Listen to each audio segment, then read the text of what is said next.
Attente et espoir. La situation sécuritaire en Haïti et l'intervention de la force multinationale. Depuis octobre 2022, l'ex-premier ministre haïtien Ariel Henry a sollicité auprès des Nations Unies le déploiement d'une force multinationale pour contrer la montée de la violence des groupes armés en Haïti. Cependant, l'arrivée de cette force, sous la direction du Kenya, se fait encore attendre, exacerbant l'impatience de la population de Port-au-Prince, qui subit les exactions quotidiennes des gangs. Un contexte de crise aiguë.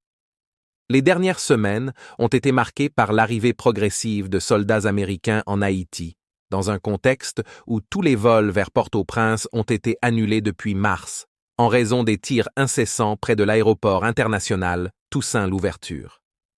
Cette situation souligne l'état critique de l'insécurité dans la capitale haïtienne, où les habitants vivent dans la peur constante.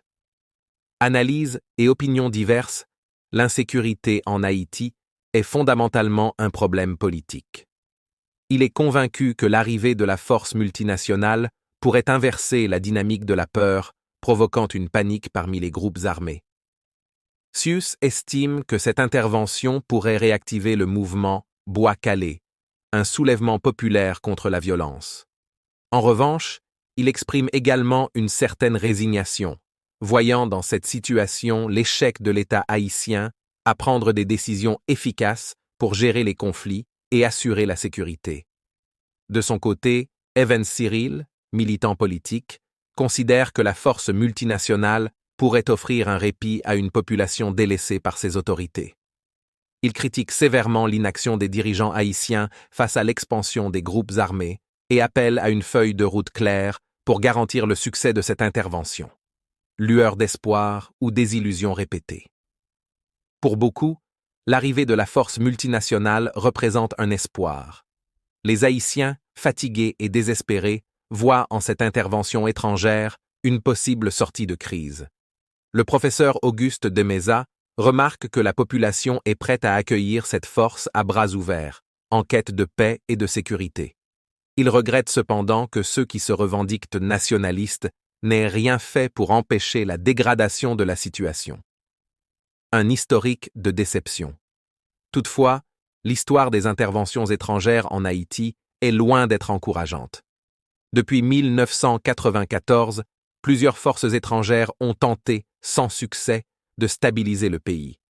Le professeur Demeza rappelle que les précédentes interventions n'ont jamais apporté les résultats escomptés, et il accuse les dirigeants haïtiens de profiter de la crise pour leurs propres intérêts.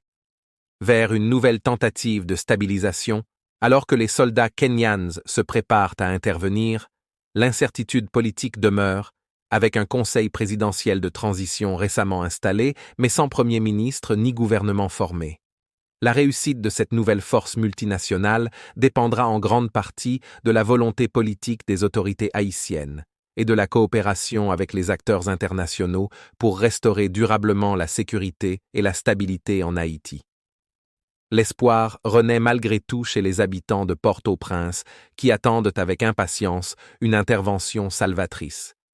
Mais pour que cette force puisse véritablement marquer une différence, elle devra être accompagnée de réformes politiques profondes et d'un engagement sincère des dirigeants haïtiens à résoudre la crise sécuritaire et sociale qui gangrène le pays depuis trop longtemps.